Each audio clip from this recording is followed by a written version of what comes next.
Michael Turner, 22 years old, disappeared on Lake Tahoe on October 27, 1977, along with his friend Daniel Hayes, 21 years old. The two young men had left for a kayak crossing of the lake that morning and were never seen again.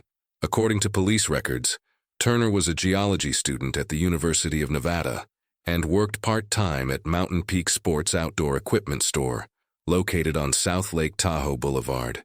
According to his supervisor, James Mitchell, Turner had requested the day off specifically to perform what he called an autumn lake crossing. Hayes, meanwhile, was studying photography at Lake Tahoe Community College and was known among classmates as an amateur outdoor adventure documentarian. The two young men had known each other since they were 12 years old, when both families moved to the South Lake Tahoe area. According to testimony from Margaret Turner, Michael's mother, the boys spent their childhood exploring trails and beaches around the lake. Their passion for water activities developed during high school, when they began practicing recreational canoeing on weekends. In an interview with the Tahoe Daily Tribune, 2 weeks after the disappearance, Sarah Chen, Daniel Hayes' girlfriend for 8 months, stated that the young man had been planning the crossing since September. According to her, Daniel had bought a used Wilderness Systems kayak in August and spent weekends practicing long-distance paddling. Michael, as his mother told police, owned a yellow ocean kayak that he had received as a birthday gift the previous year. The initial plan, according to notes found in Michael Turner's room, was to depart from Emerald Bay State Park around 7 in the morning and paddle to the Crystal Bay area on the north side of the lake. The total distance would be approximately 22 nautical miles. The young men had calculated that the crossing would take between 8 and 10 hours, depending on wind conditions and currents. On the morning of October 27th, Margaret Turner prepared sandwiches and a thermos of coffee for her son, according to her statement to police. She declared that Michael woke up at 5:30 in the morning and loaded his equipment into the 1974 Chevrolet El Camino he shared with her. The young man was wearing a navy blue waterproof jacket, neoprene pants, and an orange life vest, according to the description she provided to investigators. Hayes picked up Turner around 6 in the morning. According to neighbors questioned by police, the two young men seemed excited and talked about the favorable weather conditions forecast for that day. Mrs. Dorothy Kowalski, who lived 2 houses down from the Turner family, stated she saw the two loading the kayaks onto Hayes' pickup truck, a red 1975 Ford Ranger. The chosen departure point was the boat ramp near the Emerald Bay Visitor Center. State Park employee Robert Fernandez recorded the young men's departure in his official log at 7:15 in the morning. According to Fernandez, both presented identification documents and informed him of their planned destination. The employee later stated that the young men appeared experienced and were adequately equipped with life vests, spare paddles, and basic safety equipment. Weather conditions recorded by the South Lake Tahoe Meteorological Station indicated a temperature of 42 degrees Fahrenheit, winds of 5 to 10 miles per hour from the southwest, and clear visibility. The forecast for the day did not indicate significant changes in conditions. Turner left a handwritten note in his room informing of the planned route and promising to call home when they reached their destination. The note, which became evidence in the case, read exactly, "Mom, leaving at 6:30 with Daniel for crossing to Crystal Bay. We should arrive there around 4 in the afternoon. I will call from the marina payphone. If I don't call by 6, you can worry. Love you, Michael." Margaret Turner stated that initially she was not worried when she did not receive a call at 6 in the evening. According to her, the boys frequently ran late on their adventures due to rest stops or minor equipment problems. It was only when the clock struck 9 at night that she decided to call Sarah Chen to check if Daniel had made contact. Sarah Chen informed police that she was also waiting for news from Daniel. She stated that her boyfriend had promised to stop by her house after the crossing to show the photographs taken during the journey. Chen tried calling several marinas in the northern lake region, but none had registered the young men's arrival. Around 10 at night, Margaret Turner called the El Dorado County Sheriff's Department to report that her son and friend were overdue. The duty officer, Sergeant William Ross, registered the incident as a recreational activity delay and informed that a search would begin the next morning if the young men had not returned during the night. The first official search began at 8 in the morning on October 28th. The United States Coast Guard deployed a patrol boat and helicopter to sweep the area between Emerald Bay and Crystal Bay. Simultaneously, the Sheriff's Department mobilized ground teams to check beaches and access points around the lake.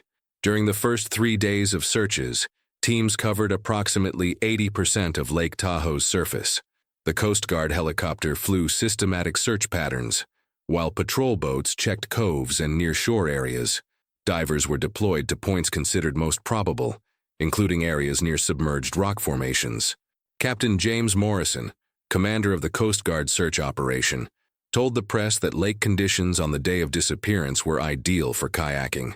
He noted that the absence of equipment floating on the surface suggested that the young men and their kayaks had sunk simultaneously, which would be unusual in a typical boat accident. The families organized volunteer teams that walked trails around the lake, looking for signs of the young men. Margaret Turner and Daniel's father, Robert Hayes, distributed flyers with photographs and descriptions at marinas, hotels, and commercial establishments in the region. The flyer offered a $1,000 reward for information leading to the location of the young men. Robert Hayes, a retired mechanic who had served in the Navy during the Korean War, told the press that his son was an experienced swimmer and knew the dangers of the lake well. According to him, Daniel had spent summers working as a lifeguard at Kings Beach and knew how to react in water emergency situations. During the first week of searches, several theories emerged about what could have happened. The Sheriff's Department investigated the possibility that the young men had landed at some isolated point and gotten lost in the forests around the lake. Teams with tracking dogs covered trails in the Crystal Bay region and adjacent areas. The accident hypothesis was considered most likely by investigators. Detective Raymond Martinez, responsible for the case at the El Dorado County Sheriff's Department, stated that collisions with motorized vessels were a common cause of fatal accidents involving kayaks. He observed that Lake Tahoe receives heavy recreational boat traffic, especially on weekends. Another factor investigated was the possibility of hypothermia. According to experts consulted by police, Lake Tahoe water temperature in October varies between 50 and 55 degrees Fahrenheit. Prolonged exposure to these temperatures can cause loss of motor coordination and eventually unconsciousness, even for experienced swimmers wearing protective equipment. The South Lake Tahoe community mobilized to support the searches. The local Lions Club organized a volunteer coordination center at the city's community center. Private pilots offered aircraft for additional aerial searches. Tahoe Keys Marina made boats available at no cost for search teams. Margaret Turner told the press that she maintained hope that the young men were waiting for rescue at some isolated location. She noted that Michael had participated in survival training during his geology education and would know how to build shelter and find drinking water. Sarah Chen expressed similar feelings, stating that Daniel always carried emergency equipment on his photographic excursions. Intensive searches continued for 9 days without results. The covered area included the entire perimeter of Lake Tahoe and adjacent forest regions within a 5-mile radius of the shore. Coast Guard and Sheriff's Department divers explored areas up to 100 feet deep at points considered critical. On November 6th, 10 days after the disappearance, a fisherman found 2 kayak paddles washed up on a rocky beach near Sand Harbor on the north side of the lake. The fisherman, Harold Zimmerman, 54 years old, stated that he noticed the paddles while preparing his equipment for a morning fishing session. The paddles were immediately turned over to the Sheriff's Department. Margaret Turner and Robert Hayes identified the objects as belonging to their sons' kayaks. The blue paddle belonged to Michael Turner's equipment, while the paddle with the yellow grip belonged to Daniel Hayes. Both paddles had serial numbers that matched purchase records provided by the families. The discovery of the paddles changed the focus of the investigation. Detective Martinez observed that Sand Harbor is approximately 8 miles north of the route planned by the young men.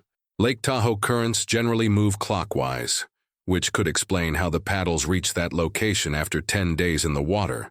The location where the paddles were found became the object of intensive search. Divers concentrated efforts in the area, looking for the kayaks or other equipment. Water depth at Sand Harbor varies between 20 and 80 feet, considered suitable for recovery diving operations. Preliminary analysis of the paddles revealed that both showed marks consistent with impact. Detective Martinez stated that the marks would be submitted for forensic analysis to determine their origin. He observed that similar marks could be caused by collision with rocks, tree logs, or other vessels. The families intensified their appeals for public information after the discovery of the paddles. Robert Hayes told KCRA television that he believed someone in the community possessed important information about the fate of his son and Michael Turner. He asked that anyone who was on the lake on October 27th contact authorities. The discovery also attracted regional media attention.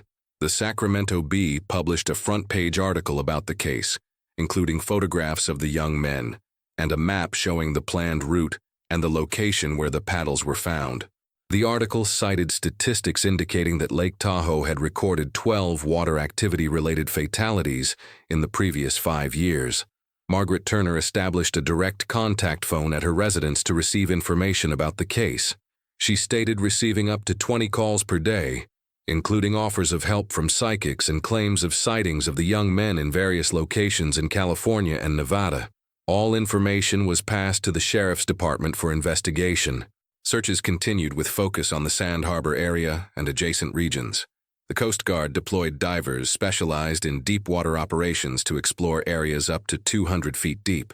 Captain Morrison stated that efforts would continue as long as there was reasonable possibility of recovering evidence or the young men. The case of the disappeared kayakers became one of the most intensively investigated in recent Lake Tahoe history. Authorities estimated that more than 300 people participated in the searches during the first 2 weeks, including professionals and volunteers. The total cost of the operation was calculated at approximately $50,000. Detective Martinez stated that the investigation would remain active indefinitely. He observed that disappearance cases in bodies of water frequently require months or years for complete resolution. Martinez asked that anyone with information about suspicious activities on Lake Tahoe on October 27th contact his department immediately. The first sign that something was seriously wrong came at sunset on October 27th, 1977. Sarah Chen had been waiting at her apartment on Johnson Boulevard since 5 in the afternoon, expecting Daniel Hayes to arrive with stories and photographs from the lake crossing. According to her statement to police, Daniel had promised to develop the film that same evening and show her the images he had captured during what he called their most ambitious paddle yet. By 7:30, Chen began calling local marinas on the north shore of Lake Tahoe. She contacted Crystal Bay Marina, Incline Village, and Sand Harbor, asking if anyone had seen 2 young men in kayaks. Marina staff at all 3 locations told her that no kayakers matching the description had been seen that day. The lack of any sighting began to concern her, as Daniel was typically punctual about keeping his promises. Margaret Turner experienced similar growing anxiety at her home on Al Tahoe Boulevard. According to her police testimony, she had prepared dinner expecting Michael to return by 6:30, as he had indicated in his note. When 8 o'clock passed without word, she called the Emerald Bay Visitor Center, thinking perhaps the young men had returned to their starting point due to equipment problems or weather changes. Robert Fernandez, the park employee who had logged their departure, told Mrs. Turner that he had not seen the kayakers return. He mentioned that park policy required visitors to inform staff if they changed their plans, and no such notification had been received. Fernandez later told investigators that Mrs. Turner sounded increasingly worried during their brief conversation. At 9:15 that evening, Margaret Turner made the decision to call Sarah Chen. The 2 women had met several times at social gatherings, but were not close friends. According to both their statements, the phone conversation quickly established that neither young man had made contact with their families. Chen told Mrs. Turner that Daniel carried a small emergency radio for communication, but attempts to reach him on the designated frequency had failed. The decision to contact law enforcement came after the women spent nearly an hour calling every marina, resort, and public facility around Lake Tahoe. Mrs. Turner contacted the El Dorado County Sheriff's Department at 10:47 that evening. The desk officer, Sergeant William Ross, took the initial report and classified it as an overdue recreational activity. Sergeant Ross later testified that such reports were common, especially involving young adults engaged in outdoor activities around Lake Tahoe. His initial assessment was that the kayakers had likely encountered equipment problems or had decided to camp overnight rather than paddle in darkness. He advised Mrs. Turner that a search would be initiated if the men had not returned by morning. Neither family slept that night. Margaret Turner called the sheriff's department 3 more times before dawn, asking if any hospitals or emergency services had reported incidents involving kayakers. Robert Hayes, Daniel's father, drove to several North Shore locations during the night, checking parking areas and boat launches for signs of his son's red Ford Ranger. The truck was located at 6:30 the next morning by a California Highway Patrol officer conducting routine patrols near Emerald Bay. Officer Patricia Valdez found the vehicle parked legally in the designated area near the boat launch, exactly where the young men had left it. The truck was unlocked and Hayes's camera equipment bag was visible on the front seat, along with a thermos and extra clothing. Detective Raymond Martinez arrived at Emerald Bay at 7:15 on October 28th to begin the official investigation. His initial report, filed that afternoon, noted that the truck showed no signs of disturbance or forced entry. Personal items including wallets, additional clothing and snacks remained undisturbed inside the vehicle. The presence of valuable camera equipment suggested that theft was not a motive for any potential foul play. Martinez interviewed Robert Fernandez again that morning, obtaining detailed information about the young men's departure. Fernandez provided copies of the park's daily log, which showed that Turner and Hayes had signed out at 7:15 the previous morning, indicating Crystal Bay as their destination. The log also showed that no other kayakers had departed from Emerald Bay that day. The Coast Guard was officially notified at 8:30 on October 28th. Coast Guard Station Lake Tahoe, located in Tahoe City, immediately dispatched Patrol Boat 41362 to begin surface searches along the route the kayakers had planned to take. The initial search pattern covered the direct path from Emerald Bay to Crystal Bay, a distance of approximately 14 nautical miles across open water. Petty Officer First Class David Chen, commanding the patrol boat, reported that initial searches revealed no debris, capsized vessels, or other signs of distress on the lake surface. Weather conditions on October 28th were calm, with light winds and clear visibility extending beyond 10 miles. Chen noted that such conditions were ideal for spotting objects or persons in the water. Margaret Turner and Robert Hayes arrived at the Coast Guard station at 10:30 that morning, providing detailed descriptions of their sons and their equipment. Mrs. Turner brought photographs of Michael wearing his typical kayaking outfit, including the navy blue jacket and orange life vest he had worn the previous day. Hayes provided serial numbers for Daniel's Wilderness Systems kayak and described his son's distinctive yellow paddle. The families also provided information about the young men's experience levels and safety practices. Robert Hayes told investigators that his son had completed a water safety course the previous summer and always wore his life vest when kayaking. Margaret Turner emphasized that Michael was cautious and methodical, always informing others of his plans and expected return times. By noon on October 28th, the search had expanded to include aerial reconnaissance. Coast Guard helicopter CG-6542 began flying grid patterns over the lake, covering areas that might have been missed by surface vessels. The helicopter crew reported excellent visibility, but found no signs of the missing kayakers or their equipment during the first day of aerial searches. Local media became aware of the story on October 29th, when the Tahoe Daily Tribune published a brief article about the missing kayakers. The article included basic information about the young men and asked anyone with information to contact the sheriff's department. This initial coverage prompted several phone calls from lake residents, but none provided useful information about the whereabouts of Turner and Hayes.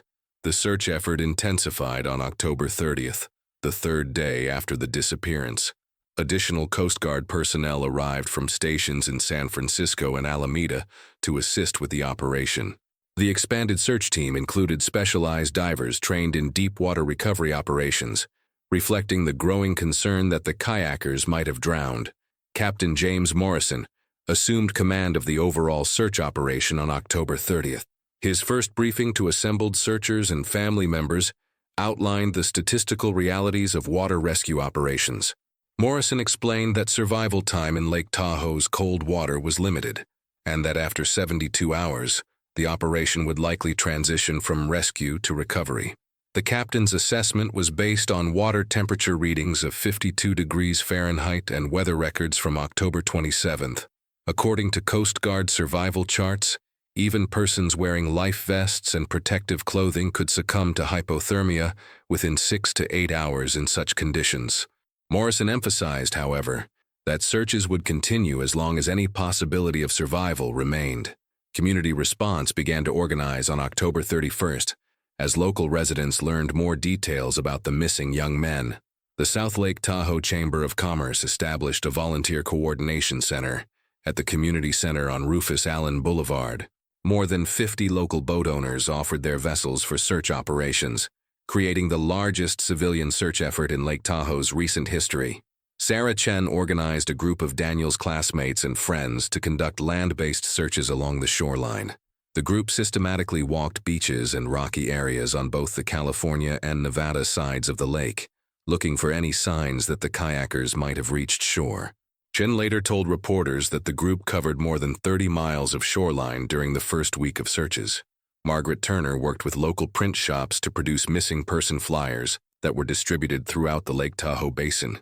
The flyers included recent photographs of both young men, descriptions of their clothing and equipment, and contact information for the sheriff's department. Local businesses displayed the flyers prominently, and many customers offered additional assistance or information. The search expanded beyond Lake Tahoe itself, as investigators considered the possibility that the young men had left the water and become lost in surrounding wilderness areas. Teams from the El Dorado County Search and Rescue Unit began systematic searches of forest areas within a 5-mile radius of the lake, focusing on regions where injured or disoriented persons might seek shelter. Robert Hayes took personal leave from his job at Johnson Controls to participate full-time in the search efforts. He spent hours each day on borrowed boats, methodically checking coves and inlets that might not have been covered by official search teams. Hayes later told investigators that he believed his knowledge of his son's personality and habits might help identify areas where Daniel would be likely to go if in distress. Dr. William Stanton, a local physician who had treated both young men for minor injuries in the past, provided medical insights to search coordinators. According to Dr. Stanton's assessment, both Turner and Hayes were in excellent physical condition and had experience with cold water activities. His medical opinion was that if the men had survived the initial incident, they would have been capable of self-rescue or signaling for help. The search effort faced its first major setback on November 2nd, when deteriorating weather conditions forced suspension of aerial operations. Strong winds and intermittent snow showers created dangerous flying conditions and reduced visibility to less than 1 mile. Coast Guard helicopter operations were suspended for 36 hours, while the weather system passed through the region. Ground and water-based searches continued, despite the weather challenges. Volunteer boat crews reported rough water conditions that made detailed searches difficult, but they maintained their efforts in areas considered most likely to yield results. Several boats experienced minor equipment problems due to the harsh conditions, but no serious incidents occurred among search personnel. Detective Martinez conducted extensive interviews with marina operators and boat owners who had been on Lake Tahoe on October 27th. His investigation revealed that at least 15 motorized vessels had been operating in the general area where the kayakers would have been paddling. Martinez obtained contact information for all known boat operators and began the process of interviewing each one individually. The interviews revealed varying levels of awareness about kayaker safety among powerboat operators.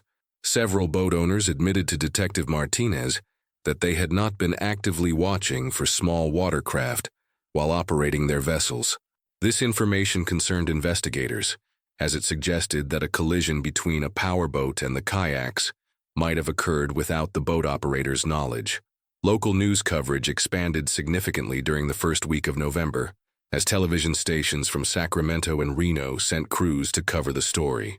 The increased media attention brought additional volunteers, but also created challenges for search coordinators, who had to manage both search operations and media requests for information and interviews.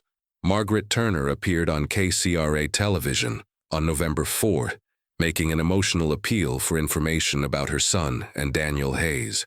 During the interview, she emphasized that the families were not giving up hope and that they believed someone in the community might have seen something important on October 27th. The interview was rebroadcast on several other regional television stations. Sarah Chen organized a candlelight vigil on November 5th, 1 week after the disappearance.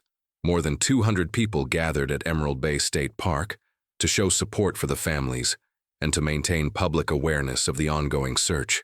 Local clergy led prayers for the safe return of the young men, while family members thanked the community for its continued support. The vigil also served as an opportunity for investigators to appeal directly to the public for information. Detective Martinez addressed the gathering, asking anyone who had been on or near Lake Tahoe on October 27th to contact authorities, even if they believed their information was unimportant. He emphasized that seemingly minor details might prove crucial to understanding what had happened to Turner and Hayes. Search operations entered their second week with no significant developments. Coast Guard personnel had covered more than 90% of Lake Tahoe's surface area, while civilian volunteers had searched hundreds of miles of shoreline. Despite the extensive efforts, no trace of the kayakers or their equipment had been found, leading investigators to consider the possibility that the men had sunk in deep water. The psychological toll on family members became increasingly apparent as the search continued. Margaret Turner required medical attention on November 6th after collapsing from exhaustion during a shoreline search. Her physician, Dr. Patricia Gonzalez, advised the family that Mrs. Turner needed rest and should limit her direct involvement in search activities. Robert Hayes continued his daily search efforts, but began showing signs of strain as well. Fellow volunteers noted that he had become increasingly focused on remote and unlikely areas, suggesting that hope was beginning to give way to desperation. Search coordinators arranged for counseling services to be made available to all family members and close friends of the missing men. The 10th day of the search, November 6, 1977, would prove to be a turning point in the investigation. Harold Zimmerman, a retired postal worker from Incline Village, had risen early that morning for his regular fishing session at Sand Harbor. Zimmerman had been following the search efforts in local newspapers and was aware that authorities were looking for any signs of the missing kayakers. At approximately 6:45 that morning, as Zimmerman prepared his fishing equipment near the rocky shoreline of Sand Harbor, he noticed two objects wedged between boulders near the water's edge. Upon closer inspection, he realized that the objects were kayak paddles, both showing signs of having been in the water for an extended period. Zimmerman immediately stopped his fishing preparations and drove to the nearest telephone to contact the El Dorado County Sheriff's Department. His call was received at 7:12 that morning and was immediately forwarded to Detective Martinez, who was coordinating search activities from the command post at Crystal Bay. Martinez and two other investigators arrived at Sand Harbor within 30 minutes of receiving Zimmerman's call. The discovery of the paddles marked the first concrete evidence related to the disappearance of Michael Turner and Daniel Hayes. After 10 days of intensive searching that had yielded no results, the appearance of equipment belonging to the missing kayakers provided both hope and new questions about what had happened on Lake Tahoe on October 27, 1977. The two kayak paddles discovered at Sand Harbor on November 6th created the first breakthrough in the investigation, but they also raised disturbing new questions. Detective Raymond Martinez carefully documented the scene, while Harold Zimmerman, the fisherman who found them, provided detailed testimony about their exact location and condition when discovered. According to Martinez's official report, both paddles were found approximately 15 feet apart, wedged between granite boulders in an area that would be underwater during normal lake levels.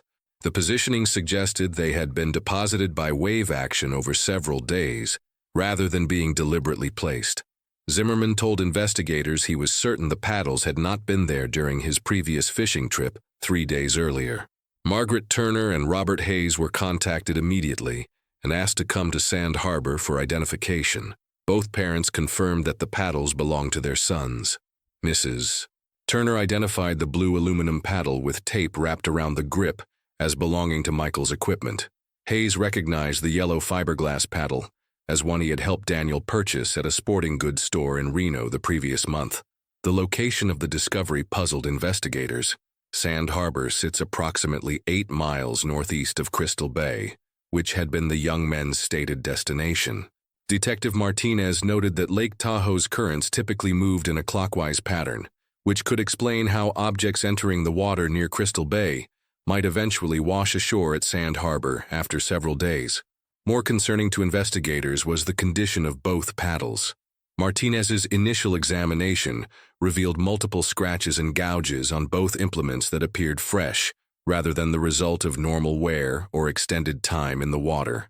The damage patterns were concentrated near the paddle blades and included several deep marks that exposed the underlying material beneath the surface finish. Evidence technician Sarah Hoffman arrived at Sand Harbor at 9:30 that morning to conduct detailed forensic examination of the paddles. Hoffman later testified that she observed what appeared to be foreign material embedded in several of the scratch marks. Using magnification equipment, she identified small fragments of red paint or coating material that clearly did not originate from either paddle. The paint fragments were carefully collected and sent to the State Crime Laboratory in Sacramento for analysis. Laboratory supervisor Dr. Michael Chen confirmed that the material was marine paint commonly used on boat hulls. Chemical analysis revealed it to be a specific type of red marine enamel, manufactured by several companies and widely available at marine supply stores throughout California and Nevada. Detective Martinez began developing a theory that the kayakers had been involved in a collision with a motorized vessel. The pattern of damage on the paddles, combined with the presence of foreign paint, suggested impact with a boat hull painted red. Martinez noted that such a collision could explain both the disappearance of the young men and the subsequent discovery of their equipment miles from their intended destination. The investigation shifted focus to identifying red boats that had been operating on Lake Tahoe on October 27th. Martinez and his team began systematically visiting marinas, boat clubs, and private docks around the lake. They compiled a list of more than 40 vessels with red hulls or red paint schemes that were known to frequent Lake Tahoe waters. Marina operator Jack Sullivan at Tahoe Keys Marina told investigators that he maintained detailed records of boat departures and returns for insurance purposes. His logs showed that 12 boats with red hulls or significant red paint had departed from his facility on October 27th. Sullivan provided registration numbers and owner contact information for all 12 vessels. The investigation revealed that most red boat owners had solid alibis for October 27th or had been operating in areas of the lake far from where the collision likely occurred. However, 3 boat owners proved difficult to locate or interview. One had apparently left the area shortly after October 27th, while another claimed his boat had been stored and unused during that period. The third boat owner, Frank Coleman, initially could not be reached by investigators. Coleman owned a 1975 Chris Craft powerboat with a distinctive red and white paint scheme that he kept at a private dock near Carnelian Bay. Neighbors told Detective Martinez that Coleman frequently used his boat for recreational purposes and was known to operate it during evening hours. When investigators finally contacted Coleman on November 10th, his responses raised additional suspicions. According to Martinez's notes, Coleman claimed to have no memory of using his boat on October 27th and suggested that he had been out of town that entire weekend. However, marina records showed that Coleman had purchased fuel for his boat on the afternoon of October 27th. Coleman agreed to allow investigators to examine his boat, but when Martinez arrived at the private dock on November 12th, the vessel was not in its usual slip. Coleman explained that he had moved the boat to a storage facility for winter maintenance. When pressed for the location of the storage facility, Coleman provided an address that investigators later determined was incorrect. The disappearance of Coleman's boat prompted Detective Martinez to obtain a search warrant for Coleman's property and any storage facilities he might be using.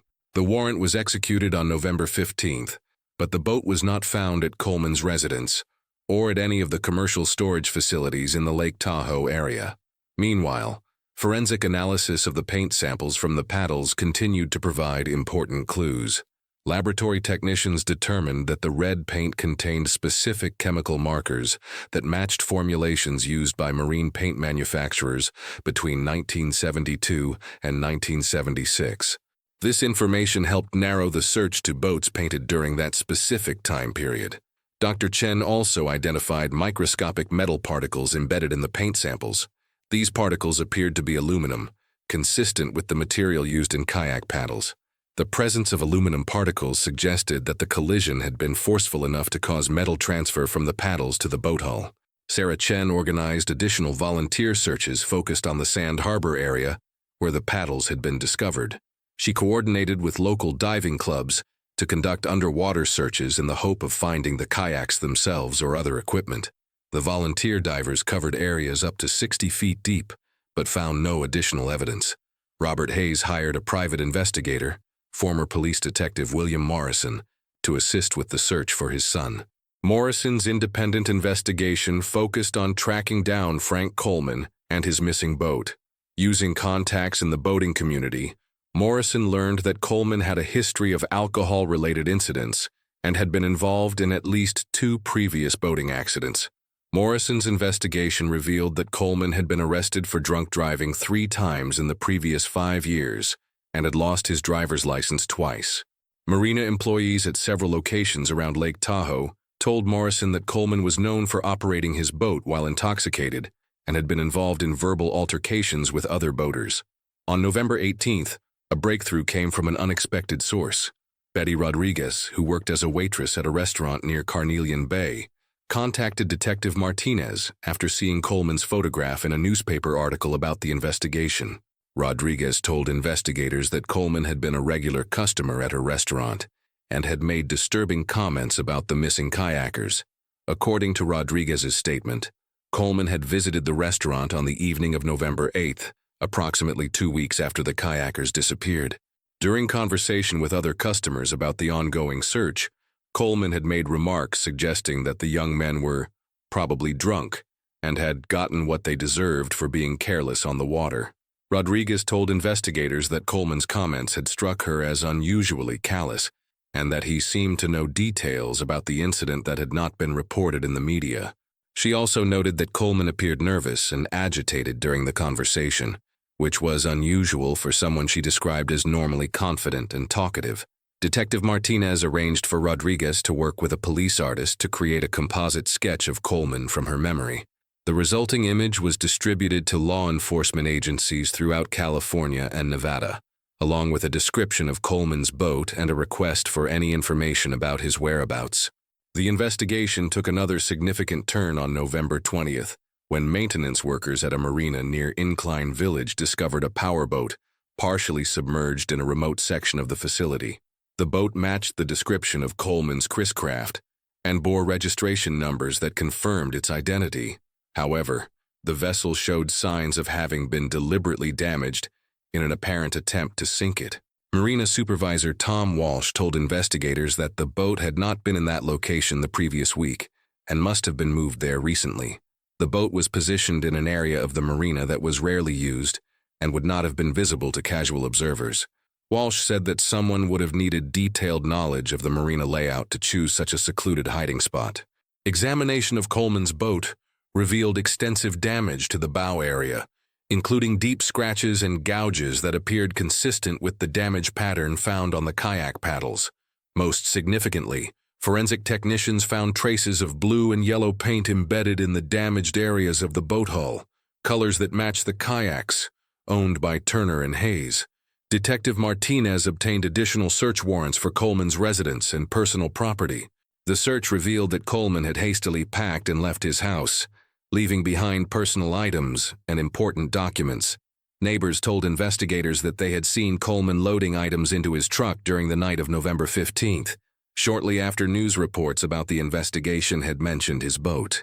The evidence gathered by November 22nd convinced Detective Martinez that Frank Coleman's boat had been involved in a collision with the kayaks operated by Michael Turner and Daniel Hayes. The physical evidence, combined with Coleman's suspicious behavior and his flight from the area, provided strong support for a theory that the young men had been victims of a hit-and-run boating accident. However, significant questions remained unanswered. The exact circumstances of the collision were still unknown, as were the precise locations of Turner and Hayes. The recovery of the kayaks and the young men themselves remained the primary objective of continued search efforts, even as the investigation increasingly focused on Frank Coleman as the person responsible for their disappearance.